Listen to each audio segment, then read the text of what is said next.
Hello students, मैं प्रहलाद सिंह लेके आया हूँ आज आपके लिए बीएससी सेकेंड ईयर का ऑर्गेनिक केमिस्ट्री का चैप्टर नंबर फर्स्ट हम डील कर रहे थे और इसमें हमने 2 लेक्चर क्लास देख लिया था। आज ये 3rd लेक्चर क्लास है, यानी इलेक्ट्रोमैग्नेटिक स्पेक्ट्रम की बात करेंगे। तो आइए डील करते हैं आज इलेक्ट्रोमैग्नेटिक स्पेक्ट्रम। देखेंगे इसके ढेर सारे पैरामीटर्स और इसके यूज, हमारे कौन कौन स्पेक्ट्रम होते हैं, इनकी फ्रीक्वेंसी क्या होती है, इनकी वेवलेंथ क्या होती है, इसके बारे में जानकारी जुटा लेते हैं। तो चलिए आप इसको एक स्क्रीनशॉट लेके कंप्लीट कर सकते हैं, जो बाद में आपको क्या नोट्स बनाने में हेल्प मिलेगा। ये रख लो, बाकी जो मैं बोल रहा हूँ वो डायरेक्टली आप केवल ध्यान से सुन लेते हैं तो क्लियर हो जाएगा। एक छोटा सा क्लास है, ज़्यादा बड़ा नहीं होगा, 20-22 मिनट में हम कंप्लीट कर लेंगे। तो चलिए आइए स्टार्ट करते हैं। उससे पहले बता दें, इस चैनल पे आप पहली बार विजिट कर रहे हैं, चैनल को सब्सक्राइब करके बेल आइकन को प्रेस करिए, ताकि ऐसे क्लास की अपडेटिंग मैं लगातार आपको देता रहूँ, जिससे आपकी स्टडी लगातार कंप्लीट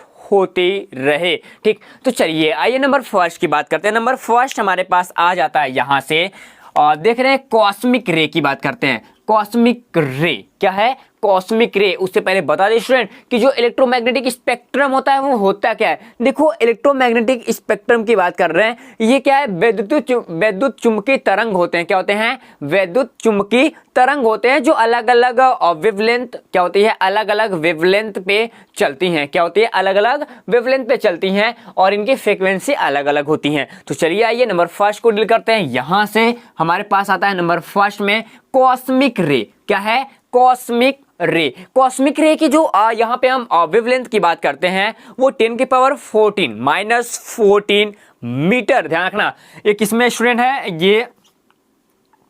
ये देखो, ये जो इसकी वेवलेंथ बता रही है, ये मीटर बता रही है। हमने पिछले क्लास में वेवलेंथ के बारे में बात कर लिया था। मतलब कॉस्मिक रे बहुत स्पीड कह सकते हो कि इसमें, और जो इसकी वेवलेंथ होती है एकदम कम दूरी पे लगातार फ्लक्चुएट करती है। वेवलेंथ का मतलब आपने समझा होगा कि जो हमारा एक मैक्सिमा होता है, क्या होता है? मैक्सिमा होती है, यहां से यहां तक की बीच की जो दूरी होती है, उसी को हम वेवलेंथ यानी लैम्डा से रिप्रेजेंट करते हैं। यानी देख पा रहे हैं यहाँ पे जो फिगर आउट किया गया है, ये फिगर आउट काफी पतले है, काफी पतले, यानी कम इनकी वेवलेंथ होती है, बहुत कम वेवलेंथ होती है, और इनकी फ्रीक्वेंसी बहुत ज़्यादा होती है। मतलब फ्रीक्वेंसी आप मतलब प्रति सेकेंड जो स्पीड इनकी दिखा रही है वो काफ़ी ज़्यादा होती है। तो स्पीड इनकी दिखा रही है कितने? 10⁻22 किसमें? हर्ट्ज में इनकी स्पीड रिप्रेजेंट होती है। वहीं बात करेंगे गामा की। किसकी बात करेंगे? गामा की। जो गामा रे होता है, ये नंबर 2 को इंक्लूड करता है। क्या करता है स्टूडेंट? नंबर 2 करता है। गामा रे का जो वेवलेंथ होता है वो कॉस्मिक रे से थोड़ा सा क्या होता है? ज्यादा होता है। क्या होता है? कॉस्मिक रे से थोड़ा सा ज्यादा होता है। ये भी किस में चलता है स्टूडेंट? ये भी मीटर में चलेगा। बात करेंगे इसकी फ्रीक्वेंसी। इसकी फ्रीक्वेंसी इससे कम होती है। क्या होती है? इससे इनकी फ्रीक्वेंसी कम होती है। ध्यान रखना, फ्रीक्वेंसी घट रही है। क्या हो रही है? फ्रीक्वेंसी घट रही है। यहां पे जो वेवलेंथ है वो क्या बढ़ रहा है? वो धीरे धीरे इंक्रीज करता है नीचे की ओर। ठीक, ये चीज आपको पता होना चाहिए। अब देखो, बात करेंगे कि जो हमारा गामा रे है निकलता कहां से है। ठीक, ये चीज आपको ध्यान रखना है कि जो गामा रे है, ये स्पेशली जो हमारे एटॉमिक क्या होते हैं? एटॉमिक न्यूक्लियस होते हैं। क्या होते हैं? एटॉमिक न्यूक्लियस होते हैं। एटॉमिक न्यूक्लियस से ढेर सारे गामा रे काफी कम वेवलेंथ पे क्या होते हैं? काफी कम वेवलेंथ पे बाहर की ओर निकलते हैं। और बात करें इनका जो यूजेज है, इनका उपयोग कहाँ होता है? किसका? इसी गामा रे का जो यूज होता है वो होता है न्यूक्लियर केमिस्ट्री। किसमें स्टूडेंट? न्यूक्लियर केमिस्ट्री में होता है। ये चीज आपको पता होना चाहिए। बात करेंगे इनके एनर्जी लेवल की, कि इनमें 10⁻9 से लेकर 10⁻ लगभग 11 जूल प्रति ग्राम परमाणु होते हैं। मतलब इनकी इतनी ऊर्जा उत्परिवर्तन लगातार होती रहती है। वहीं बात करेंगे नंबर 3 की। नंबर 3 में हमारे पास आता है एक्सरे। क्या आता है? एक्सरे। इनकी जो वेवलेंथ होती है ये भी मीटर में इंक्लूड होगी। उसके बाद ये 10⁻⁹, यानी ये धीरे धीरे क्या हो रहा है? वेवलेंथ अब बढ़ रहा है। क्या हो रहा है? वेवलेंथ बढ़ रहा है। फ्रीक्वेंसी क्या हो रही है? फ्रीक्वेंसी घट रही है। यानी ये किस में है स्टूडेंट? ये हमारे हर्ट्ज में ही चलेगा। किस में चलेगा? ये हमारे हर्ट्ज में ही चलेगा। अब बात कर रहे हैं जो एक्सरे होता है, एक्सरे की बात करते हैं। जो एक्सरे जो किरणें होती हैं, आपने नाम सुना होगा, इनका एक्सरे करा लाओ, हड्डी टूट गया, मास्टर साहब मार दिए, हड्डी टूट गया, वहां भी एक्सरे होगा, तो एक्सरे का नाम सुना होगा। जो एक्सरे है इसकी वेवलेंथ आपको पता होना चाहिए, ये आप रट्टा मार लो, कभी भी आपके मल्टीपल चॉइस क्वेश्चन में ऐसा पूछा था किसी भी एग्जाम में, तो इस चीज को आपको ध्यान होना चाहिए। अब बात करते हैं जो देखो जो एक्सरे होती है वो क्या है, एक्स किरणें जो होती है वो अपेक्षाकृत भारी होती है। कैसे होती हैं? भारी होती हैं, जो न्यूक्लियस के निकट से जो इलेक्ट्रॉन की गति द्वारा उत्सर्जित होती है। जैसे इलेक्ट्रॉन गति करेगा वैसे वहां से एक्सरे बाहर की ओर निकलता है। क्या होता है? इलेक्ट्रॉन जैसे ही मूव करता है न्यूक्लियस के बाहर से, वैसे वहां से हमारे एक्सरे बाहर की ओर प्रोड्यूस होते हैं। क्या होते हैं? प्रोड्यूस होते हैं, और उसी जगह से वो एब्जॉर्ब भी होते हैं। ध्यान देना, उसी जगह से वो एब्जॉर्ब भी होते हैं, उसी जगह से वो बाहर भी निकलते हैं, और इनका जो उपयोग होता है वो मेडिकल साइंस में सबसे ज्यादा होता है। ध्यान देना कि जो एक्सरे होती है उसकी मेडिकल साइंस में सबसे ज्यादा यूज होता है। इस चीज को आपको पता होना चाहिए। ठीक, अब देखो यदि बात करते हैं इनकी एनर्जी लेवल की, तो इसमें देखो हमने कितना देखा था, इनकी एनर्जी लेवल 10 के पावर 9 से लेकर 10 के पावर 11 जूल था। क्या था? जूल था। किसमें? जूल प्रति ग्राम। ध्यान देना इसको, तो यहां पे लिख लो जूल और ग्राम लिख सकते हो। ठीक, जूल प्रति ग्राम एटम्स कर सकते हो। ठीक,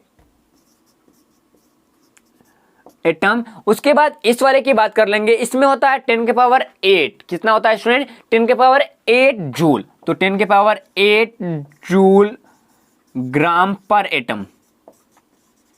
ठीक, ग्राम पर एटम की एनर्जी लेकर ये चलते हैं, इतना एनर्जी परिवर्तन दिखाएंगे। उसके बाद अगले नंबर की बात करते हैं, यहां से हमारे पास आ जाता है फॉर अल्ट्रावायलेट। अल्ट्रावायलेट रीजन की बात करेंगे नंबर 4 पे। नंबर 4 हमारे पास क्या दिखाता है, इसकी जो वेवलेंथ होती है वो इनसे थोड़ी सी ज्यादा होती है और फ्रीक्वेंसी कम होती है। क्या होती है? फ्रीक्वेंसी कम होती है। यदि बात करें अल्ट्रावायलेट रीजन्स की, किसकी? अल्ट्रावायलेट रीजन्स की, ये भी चिकित्सा में जो हमारा मेडिकल साइंस है उसमें भी काफी ज्यादा इसका यूज होता है। क्या होता है? इसका मेडिकल साइंस में काफी ज्यादा यूज होता है। जो हमारे ढेर सारे लालटेन बनाए जाते हैं, कुछ दीपक बनाए जाते हैं पराबैंगनी किरणें की, उसमें भी हम इसको यूज करते हैं। किसको? इसी फार अल्ट्रावायलेट को। बात करेंगे नंबर 5 में अल्ट्रावायलेट रे की बात करेंगे, या अल्ट्रावायलेट रीजन, पराबैंगनी किरणें।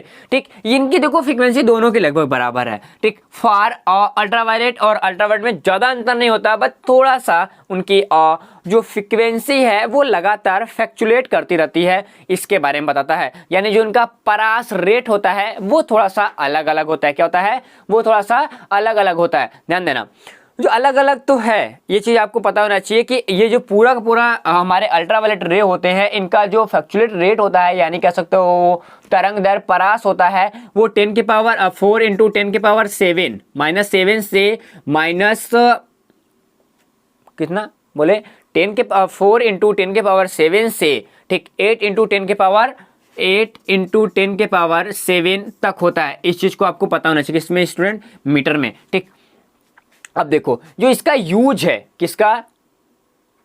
ठीक, इसका जो यूज है वो पर्टिकुलर कहां हो रहा है? ठीक, इसका जो यूज आप यहां से कर लो, थोड़ा सा आसानी रहेगी आपको, 9 कर लो। ठीक, इसको ऐसे ही रहने दो, इसको 4 कर लेते हैं। इसका जो यूज है वो हमारे मेडिकल साइंस में इसकी यूज होती है। किसमें होती है? मेडिकल साइंस में काफी अच्छा यूज होता है। ठीक, इसकी जो आवृत्ति है वो काफी कम होती है, 15 दिखा रहा है, इतना बहुत है। उसके बाद अगले नंबर बात करेंगे विजुअल, यानी दृश्य प्रकाश की बात करेंगे।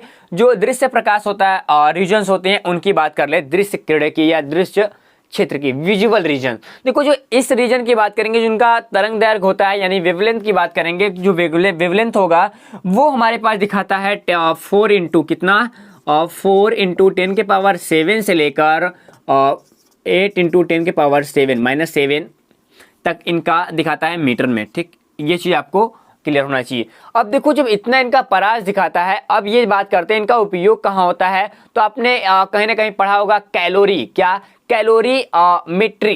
कैलोरीमेट्री का मतलब होता है कि आप शायद कभी देखे होंगे इसको कैलोरीमिति कहते हैं। तो कैलोरीमिति और मानव दृष्टि मतलब ह्यूमन, यहाँ पे साइट की बात करेंगे, ह्यूमन साइट्स आपको दिखाई दिए होंगे, जो कभी कभी आपको आंख बनते हैं, वहाँ पे, या फिर जो कैलोरीमीटर है वहाँ पे इसका यूज करते हैं किसका, इसी विजुअल रीजन्स की। ठीक, और बात करेंगे तो जो विजुअल रीजन्स हैं इस क्षेत्र की जो आवृत्ति होती है वो 10⁻15 होती है। आपको दिखाई दे रहा है कि जो फ्रीक्वेंसी यहाँ पे आपको पहले से रिकमेंडेड कर दिया गया है। अब देखो स्टूडेंट, बात करते हैं यहाँ पे अलग अलग रीजन्स हैं। क्या है? अलग अलग रीजन्स हैं। विजुअल को 3 रीजन में बांटा जाता है। पहला है इंफ्रारेड। क्या है? इंफ्रारेड, यानी निकटवर्ती की बात करते हैं। इंफ्रारेड जो होता है वो लगभग 7 जो इंफ्रारेड, देखो ये 3 जोन में बढ़ता है। किसमें स्टूडेंट? ये 3 जोन में आगे चल के बढ़ जाएगा। इस चीज को आपको पता होना चाहिए। वैसे हम इसी में देख लेते हैं तो क्लियर हो जाता है। आप इसी को देख लो, इंफ्रारेड को बात कर लो। ठीक, बाद में इसको देखेंगे। ठीक, अब देखो नंबर 7 की बात कर लेते हैं। नंबर 7 हमारे पास आता है इंफ्रारेड। इंफ्रारेड का मतलब ये इनकी जो वेवलेंथ है धीरे धीरे देख रहे हो बढ़ रहा है। ठीक, मतलब 10⁻⁵ इधर फ्रीक्वेंसी क्या हो रही है? घट रही है। फ्रीक्वेंसी घट रही है, वेवलेंथ बढ़ रहा है, फ्रीक्वेंसी घट रही है। लगातार कॉम्बिनेशंस आगे की ओर चलते रहते हैं। ठीक, अब देखो जो इंफ्रारेड है इनको भी हम कैटेगरी वाइज करें। किसमें स्टूडेंट? कैटेगरी वाइज करते हैं। ये टोटल इंफ्रारेड की बात कर रहा है, ये ध्यान देना। ये होता है 2 पॉइंट्स। ये चीज आपको पता है क्या होता है? ये 2.5 × 10⁻7 से 6 -6 कर लो, -6 लगभग 6 से लेकर 10 के पावर हो जाएगा 10 के पावर 1.10 के पावर 7 तक, -7 तक ये इनका पूरा का पूरा एरिया होता है। वैसे ये 6 तक ज़्यादा कंप्लीट करते हैं, कभी कभी 7 रिप्रेजेंट करता है। आप 6 करो, काफ़ी बेहतर रहेगा। ठीक, डाउट नहीं। ठीक, कभी कभी किसी बुक में गलती देता है। तो ये इतना इनके बीच इनका परास होता है। किसका है? ये केवल इंफ्रारेड का है। किसका है? इंफ्रारेड का है। इसी जगह फार इंफ्रारेड आए, ध्यान देना, इसी जगह हमारे पास फार इंफ्रारेड आए तो वहां पे क्या करना है? उनकी थोड़ी सी रेट बढ़ती है। क्या बढ़ती है? इनकी थोड़ी सी रेट बढ़ती है, यानी ये 1.5 × 10 के पावर कितना? 10 के पावर ये हो जाता है स्टूडेंट, इसको पूरा कर लो। ठीक, इतना इसके बीच इनका, ठीक, इसके बीच इनकी पूरी पूरी परास होती है। वहीं बात करेंगे एक होता है नियर। क्या होता है? इंफ्रारेड। नियर इंफ्रारेड की बात करते हैं। जो नियर इंफ्रारेड होता है वो होता है, यहां पे कर लेते हैं ना, कोई प्रॉब्लम नहीं है ना? ठीक, चलो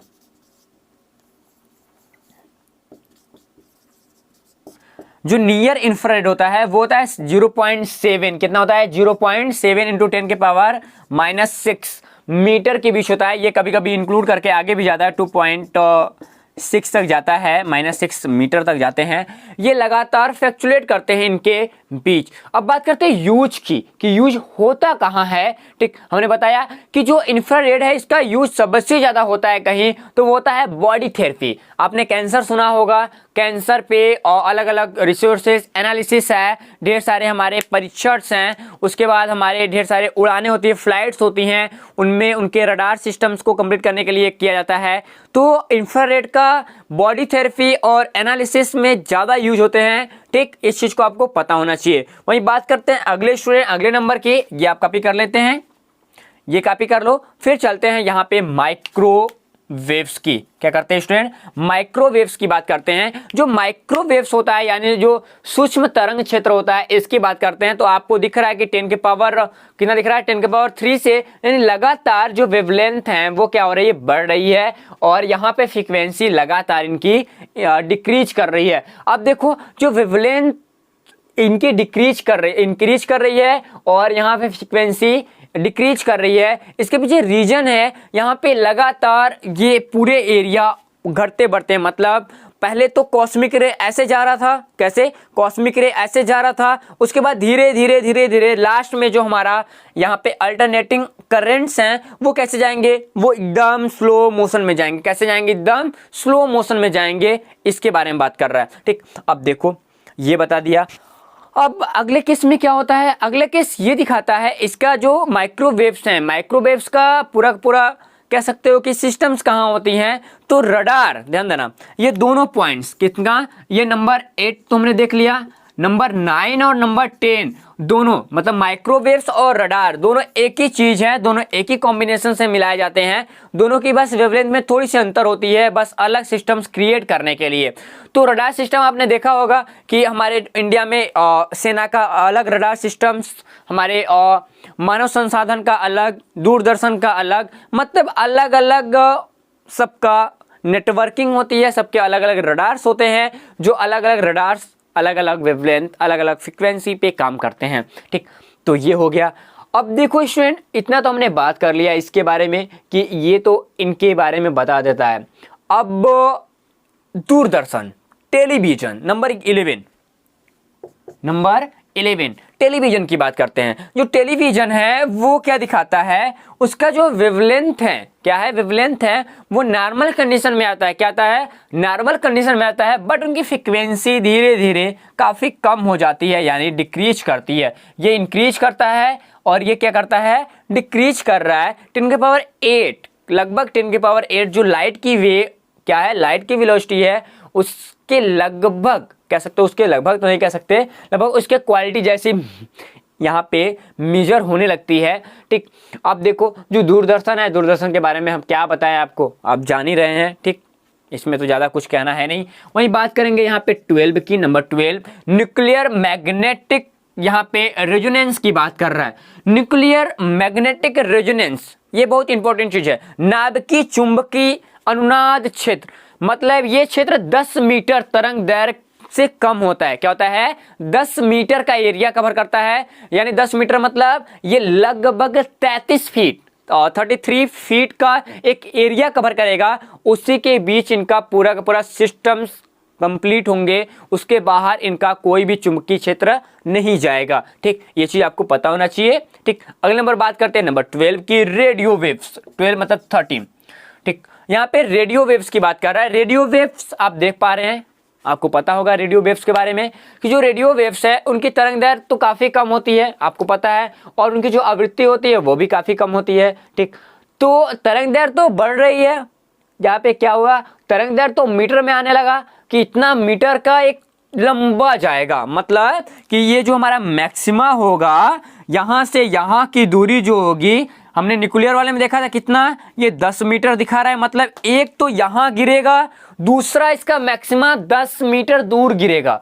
और रेडियो वेव में क्या होता है, रेडियो वेव में लगभग 100 मीटर दूर, मतलब एक यहां पे एक 100 मीटर दूर, यानी पहाड़ी जितने भी क्षेत्र होते हैं, ये रे जाए चाहे ना जाए, रडार सिस्टम्स वहां पे पकड़े या ना पकड़े, लेकिन रेडियो वेव जरूर पकड़ेगा। उसके पीछे रीजन क्या है, क्योंकि ये 100 मीटर का एरिया, लगभग 100 मीटर एरिया कवर करता है। यहां एक गिरेगा, यहां से 100 मीटर दूर गिरेगा, उसके बाद वहां गिरेगा, उसके बाद 100 मीटर और आगे जाएगा, तो लगातार ये इंक्रीज करता है। देखो हर्ट्ज की बात करते हैं, हर्ट्ज अब भी बहुत ज्यादा चल रहा है। क्या चल रहा है, फ्रीक्वेंसी इसकी बहुत ज्यादा चल रहा है। आप घर पे वाईफाई यूज करते हो, घर पे कोई भी राउटर यूज करते हो, जो राउटर बनते हैं वो 2 केसेस के होते हैं, ध्यान देना, थोड़ा सा बस चल रहे हैं आगे।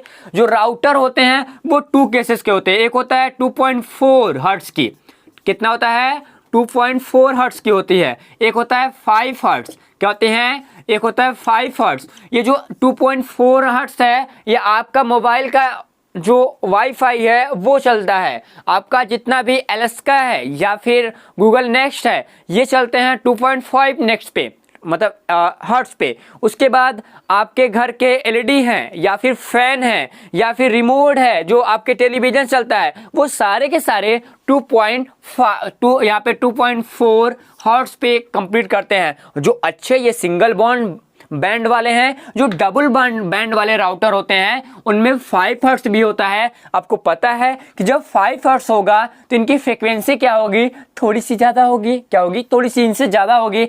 जब इनसे फ्रीक्वेंसी ज्यादा होती है तो नंबर ऑफ या प्रति सेंटीमीटर का जो स्पीड है वो थोड़ा सा ज्यादा मिलता है, तो नेटवर्किंग थोड़ी सी अच्छी आती है। क्या होती है, थोड़ी सी अच्छी आती है। तो हम आपको सलाह देना चाहेंगे स्टूडेंट्स की कभी भी आपको कोई भी राउटर्स, कोई भी वाईफाई सिस्टम्स यदि आपको दिया जाता है तो आप ज़्यादातर यूज करिए। देखो ये यूज करिए किसके लिए, ये नॉर्मल घर के सारे उपकरण, कॉलोनी के जितने उपकरण होते हैं सब के सब 2.4 हर्ट्ज पे चलते हैं, इसलिए हमको नेटवर्क सही से नहीं मिल पाता है। यदि हम 5 हर्ट्ज पे इसको लगाएं, नई टेक्नोलॉजी लाई गई है, ये 5 हर्ट्ज पे भी काम करता है, ये स्पीड अच्छी होती है, आप घर बैठे डाटा ट्रांसफर काफ़ी अच्छे तरीके से कर सकते हैं। तो मिलते हैं आगे।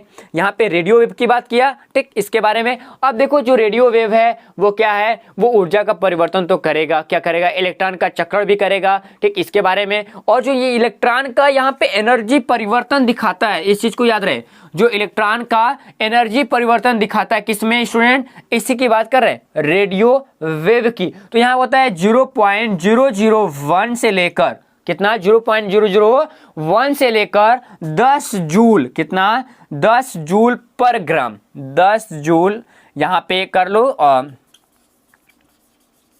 ग्राम एटम, ठीक, इतना ये दिखाएगा इस वाले केसेस में। अब बात करते हैं लास्ट पॉइंट्स। लास्ट पॉइंट हमारे पास आ जाता है प्रत्यावर्ती धारा, यानी जो हमारा एसी करेंट्स हैं, क्या है, एसी करेंट्स हैं, इसके बारे में। ये हमारे पास एसी है, ठीक। तो ये नंबर 14 की बात करते हैं। नंबर 14 यानी इनकी जो वेवलेंथ होती है वो तो अभी भी काफी ज्यादा दिख रहा है और फ्रीक्वेंसी तो काफी कम हो ही गई है, फ्रीक्वेंसी काफी कम हो गई है, ठीक। अब देखो, अब इनकी बात करते हैं तो ये आप घर पे देखे होंगे, जितने भी हमारे लाइट चलते हैं खंभों से वो सारे के सारे इसी में चलते हैं। तो कभी भी ये वाला पूछे, देखो सबसे ज्यादा पूछा जाता है आपसे ये, ठीक, यहां से याद रखना, visual, ultraviolet, x-ray, radar, radio wave, ये पॉइंट्स, मतलब 1 2 3 4 ये 5 1 6, ये 6 ऐसे हैं, ये सबके फ्रीक्वेंसी और वेवलेंथ याद रखना जो काफ़ी ज़्यादा हेल्प करेंगे आपके पूरे के पूरे नॉलेज को, ठीक, जो मल्टीपल चॉइस करने में काम आएगा। इतना कंप्लीट करते हैं स्टूडेंट, और थोड़ा सा नॉलेज अब आए हैं थोड़ा दे ही देते हैं। यहाँ पे एक होता है मॉलिक्यूलर स्पेक्ट्रा, इस चीज को याद रखें। जो मॉलिक्यूलर स्पेक्ट्रा होता है वो क्या होता है, जो मॉलिक्यूलर स्पेक्ट्रा के अध्ययन से बात करें तो यहाँ पे और किसी भी मॉलिक्यूल्स की जो इंटरनल एनर्जी होती है, क्या होती है, इंटरनल एनर्जी होती है, यानी हम इनको ई लिमिट के नाम से जानते हैं, या ठीक, यहाँ पे इंटरनल एनर्जी की बात कर ले, किसी भी मॉलिक्यूल्स की इंटरनल एनर्जी के बारे में ज़्यादा जानकारी जो लेनी पड़ती है, उस जानकारी को समझने हेतु हम आणविक यानी मॉलिक्यूलर स्पेक्ट्रा का यूज करते हैं। वो आगे किसी क्लास में हम आपको डिटेल में बताएंगे कि मॉलिक्यूलर स्पेक्ट्रा क्या है, क्योंकि ये स्पेक्ट्रम चैप्टर चल रहा है, ठीक। हम क्या पढ़ रहे हैं, हम पढ़ रहे हैं इलेक्ट्रोमैग्नेटिक स्पेक्ट्रा, ये चैप्टर का नाम भी था, काफ़ी बड़ा चैप्टर है और इसको समझना थोड़ा सा मुश्किल होता है स्टूडेंट्स के लिए, इसलिए मैं काफ़ी इजी तरीके से हर एक पॉइंट्स को करा देता हूं कि आपको काम आ जाए। तो मिलते हैं नए वाले क्लास में लेके एक नया वीडियो, तब तक के लिए जय हिंद।